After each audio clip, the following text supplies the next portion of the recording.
Screen দেখা যাচ্ছে তোমাদের? জি স্যার।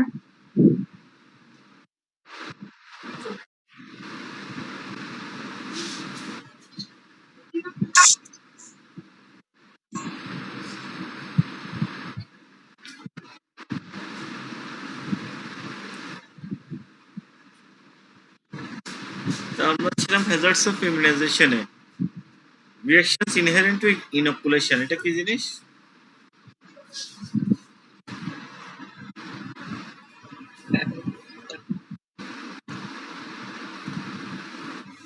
এটা হচ্ছে this may be local or general reactions. The local reactions may be pain, swelling, redness, tenderness, and development of a small nodule or sterile abscess at the site of injection. তাহলে একটা vaccine দেওয়ার পরে local reaction হতে পারে। Local reaction গুলো কি? Pain হতে পারে ওই জায়গায় যেখানে ভ্যাকসিন দিলে, সেখানে একটু পেইন হতে পারে, একটু সোয়েলিং হতে পারে, একটু রেডনেস হতে পারে, টেন্ডারনেস মানে ব্যথা, and development of small nodule and sterile abscess. ছোট ফোড়ার মতো হয়ে গেল, ওটাতে টিপ দিলে দেখা যাবে একটু পানির মতো বের হচ্ছে। পানির মতো বের হওয়া মানে ওটা ইনফেকশন না। ইনফেকশন হতে হলে ওখানে কি হবে? পাস হয়ে যাবে। তার মানে এখানের ভিতর কোনো পাস নেই।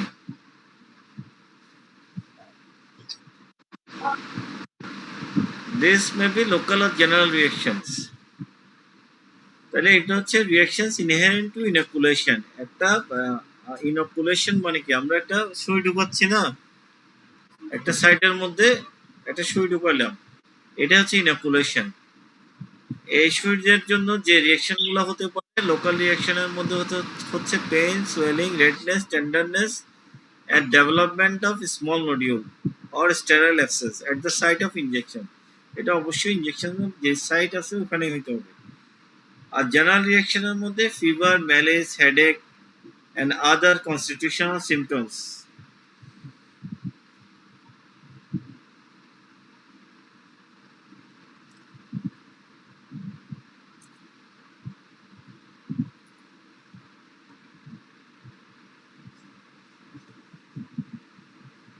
Reactions due to faulty technique. Faulty technique এর জন্য কি হতে পারে? আমরা ভ্যাকসিন দেওয়ার সময় faulty technique যদি অ্যাপ্লাই করি, যেমন faulty production of vaccine, এটা ফ্যাক্টরিতেই প্রোডাকশনের সময় faulty production হয়েছে।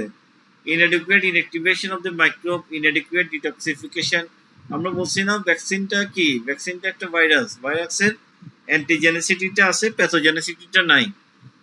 এখন প্যাথোজেনিসিটিটা যে নষ্ট করব আমরা, ওটা যদি ইনঅ্যাডিকুয়েট ইনঅ্যাক্টিভেশন হয়, ওটা হয়তো দেখা যাবে শরীরে ঢুকে ওটাই অ্যাক্টিভ হয়ে গেল, তাহলে ওটা faulty production of vaccine. Too much vaccine given in one dose. Vaccine দেওয়ার কথা 0.5 মিলিগ্রাম, আমি দিয়ে দিলাম 5 মিলিগ্রাম, অনেক বেশি দিয়ে দিলাম না? 0.5টা আমি দেখিই নাই। আমাদের বিসিজি ভ্যাকসিন দিতে হয় 0.05 মিলিগ্রাম, আর আমরা দিয়ে দিলাম 0.5, তাহলে 10 গুণ বেশি হয়ে গেল। তাহলে টু মাচ ভ্যাকসিন গিভেন দিলেও এটার কারণে রিঅ্যাকশন হতে পারে। ইমপ্রপার ইমিউনাইজেশন সাইট আর রুট, যে রুটে দেওয়ার কথা, আমার দেওয়ার কথা ইন্টারমাসকুলার রুটে, আমি দিয়ে দিলাম ইন্টারভেনাস রুটে, তাহলে এটার কারণে রিঅ্যাকশন হতে পারে। ভ্যাকসিন রিকনস্টিটিউটেড উইথ ইনকারেক্ট ডায়ালুয়েন্টস, এটা হচ্ছে আমাদের দেশের জন্য একদম কমন। কতগুলো ভ্যাকসিনের সাথে ডায়ালুয়েন্ট থাকে, আমরা মনে করি ডায়ালুয়েন্ট এটা ভেঙে গেছে, নষ্ট হয়ে গেছে, কি হয়েছে? ডিস্টিল ওয়াটার মিক্স করে দিই। ডিস্টিল ওয়াটার দিয়ে করলে হবে না। যেই ভ্যাকসিনের জন্য যে ডায়ালুয়েন্টটা ফিক্সড, ওইটাই দিতে হবে। ডায়ালুয়েন্টটা সবার খালি চোখে দেখলে এটাকে ডিস্টিল ওয়াটার মনে হয়, এটা কিন্তু ডিস্টিল ওয়াটার না। এক একটা ভ্যাকসিনের জন্য এক এক রকম ডায়ালুয়েন্ট। Drug substituted for vaccine or diluent, vaccine prepared incorrectly for use, vaccine or diluent contaminated, vaccine stored incorrectly, contraindications ignored, reconstituted vaccine of one session of immunization used again in the subsequent session. মানে আজকে vaccine দেওয়ার জন্য আমরা ডাইলুয়েন্টের সাথে powder mix করলাম, ওটা 24 ঘন্টার মধ্যে ফেলে দিতে হয়, আর আমরা এটা না ফেলে কন্টিনিউয়াস ইউজ করে যাচ্ছি, ওটার কারণে রিঅ্যাকশন হতে পারে। তাহলে এগুলো হচ্ছে reactions due to faulty technique.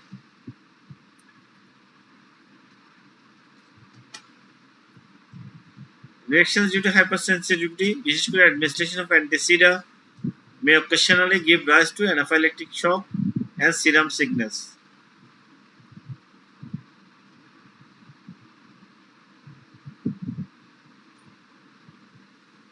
Neurological involvement হতে পারে। Guillain-Barré syndrome is association with the swine influenza vaccine in another example.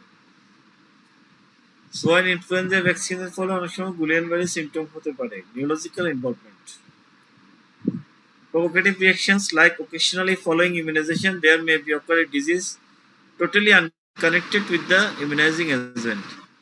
এমন একটা ডিজিজ হতে পারে যেটা কোনোভাবেই এই ইমিউনাইজিং এজেন্টের সাথে কানেক্টেড না। আদার্স এর মধ্যে this may comprise damage of the foetus with rubella vaccine.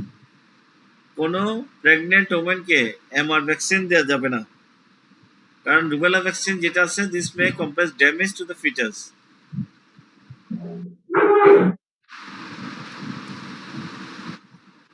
R hazards of immunoglobulin থেরাপিতে আগেই বলছি, লোকাল রিঅ্যাকশন হতে পারে, সিস্টেমিক রিঅ্যাকশনগুলো হতে পারে।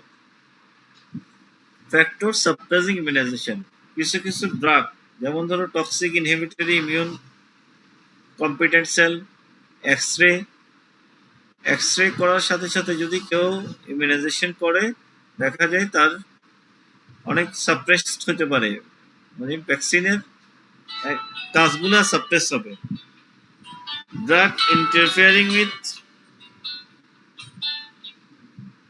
Drugs interfering with protein synthesis, steroids, poor nutritional status of the host, route of administration. Route of administration উল্টাপাল্টা হলে immunization suppress করতে পারে।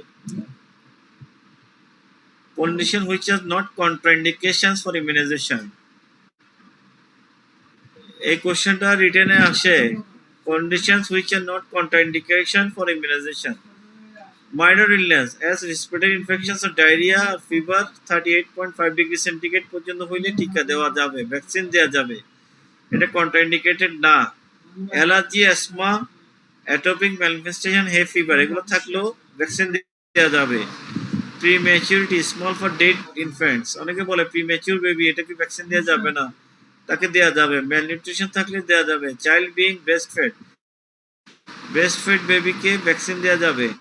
Family history of convulsion, family history আছে কিন্তু বাচ্চার আছে কিনা আমরা জানি না, সেক্ষেত্রে তাকে ভ্যাকসিন দিতে হবে।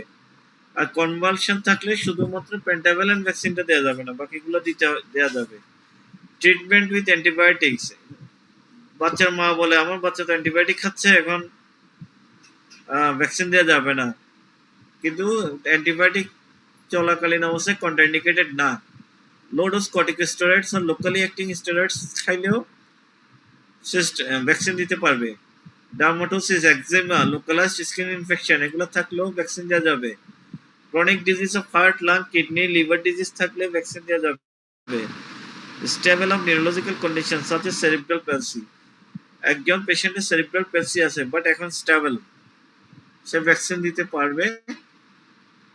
জন্মের পর জন্ডিস ছিল, তাকেও ভ্যাকসিন দেওয়া যাবে। তাহলে এই 11টা কজ হচ্ছে conditions which are not contraindications for immunization. ইমিউনাইজেশনে এই 11 কন্ডিশনও ভ্যাকসিন দেওয়া যাবে, ইমিউনাইজেশন করা যাবে। কখন ভ্যাকসিন দেওয়া যাবে না? Absolute contraindications of vaccination. An anaphylactic reaction following a previous dose of particular vaccine. Current serious illness, এখন সিরিয়াস ইলনেস আছে সে, contraindications of live vaccines, বিশেষ করে যে সমস্ত বাচ্চাগুলো ইমিউনোসাপ্রেসড বাচ্চা ওদেরকে লাইভ ভ্যাকসিন দেওয়া যাবে না, প্রেগনেন্ট অবস্থায় দেওয়া যাবে না। রেডিয়েশন থেরাপি যাদের চলছে, বিশেষ করে ক্যান্সার পেশেন্ট যাদের রেডিয়েশন থেরাপি চলছে তারা ভ্যাকসিন দিতে পারবে না। An anaphylactic reaction following a previous dose of particular vaccine.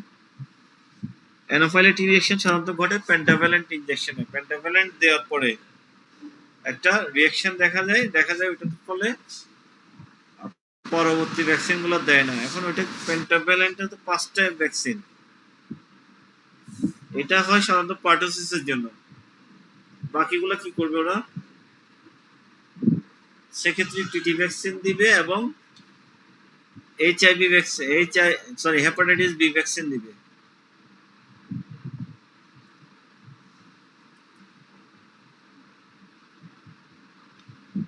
Symptomatic HIV infection থাকলে তাকে বিসিজি দেওয়া যাবে না। আর পার্টোসিস কন্টেনিং ভ্যাকসিন, যেটা আমাদের পেন্টাভ্যালেন্ট আছে পার্টোসিস, সেটা হচ্ছে অ্যানাফাইলেটিক রিঅ্যাকশন অফ প্রিভিয়াস ডোজ। আগের ডোজে যদি কনভালশন হয়, পরের ডোজটা সে দিবে না। প্রিকশন গুলো কি কি নিতে হবে? ভ্যাকসিনেশন কভারেজ,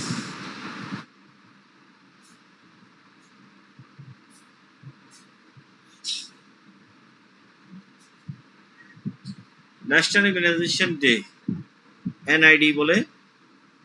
এটা হচ্ছে একটা অ্যানুয়াল ইভেন্ট, 4 থেকে 6 সপ্তাহ বাদ of all young sorry this is an annual event during which a comprehensive campaign is launched to administer 2 extra doses of OPV, oral polio vaccine এর 2টা ডোজ দেওয়া হয় 2 separate days at the interval of 4 to 6 weeks। 4 সপ্তাহ বা 6 সপ্তাহ ব্যবধানে 2টা OPV dose দেওয়া হয়, 2 ফোঁটা করে পোলিও ভ্যাকসিন খাওয়ানো হয়। এটাই হচ্ছে national immunisation day. Objectives: interruption of transmission of poliomyelitis to establish vaccine virus in community।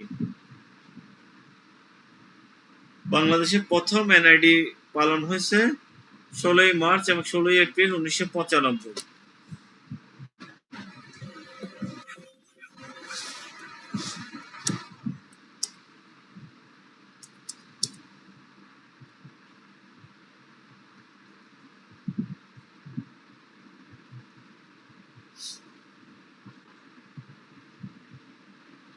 আমাদের নেক্সট ক্লাসে আমরা ভ্যাকসিনেশন নিয়ে ডিটেইলস করব। আমাদের যে পিএ শিডিউল,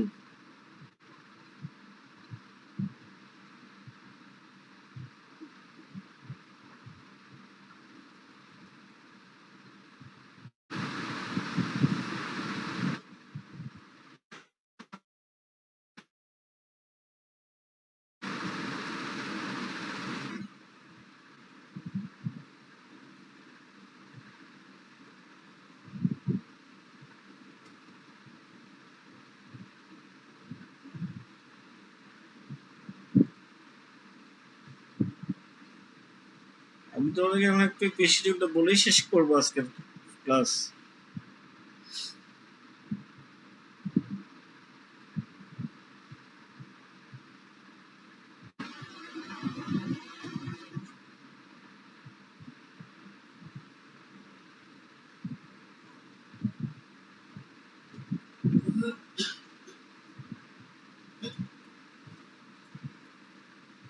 বাংলাদেশে এখন যে ভ্যাকসিনগুলো পিএ শিডিউলে দেওয়া হয়, নাম্বার 1 ভ্যাকসিনের নাম হচ্ছে বিসিজি।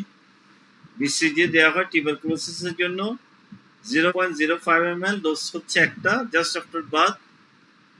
এটা দিতে হয় upper and outer part of left arm,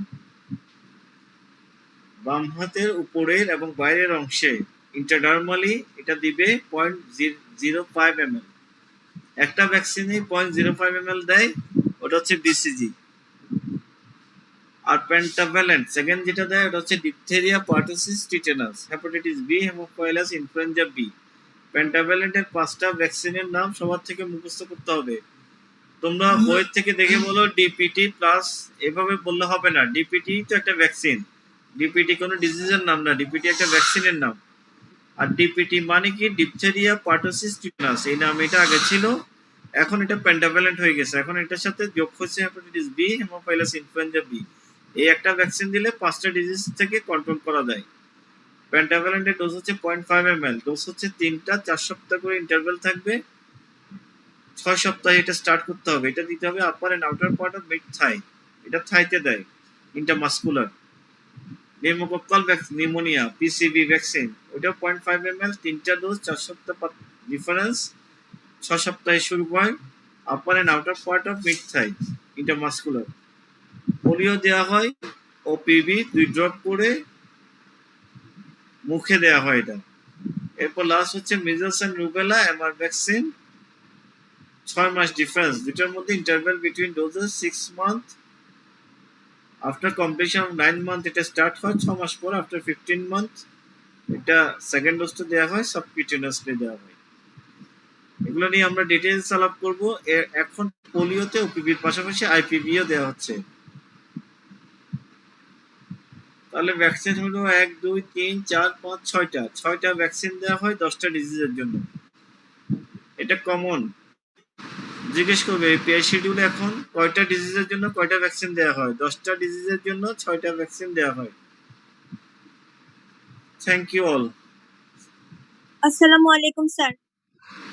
আসসালামু আলাইকুম স্যার। এখনই চালু করে ক্লাস স্টার্ট হবে, কেউ বের হবো না। Okay sir.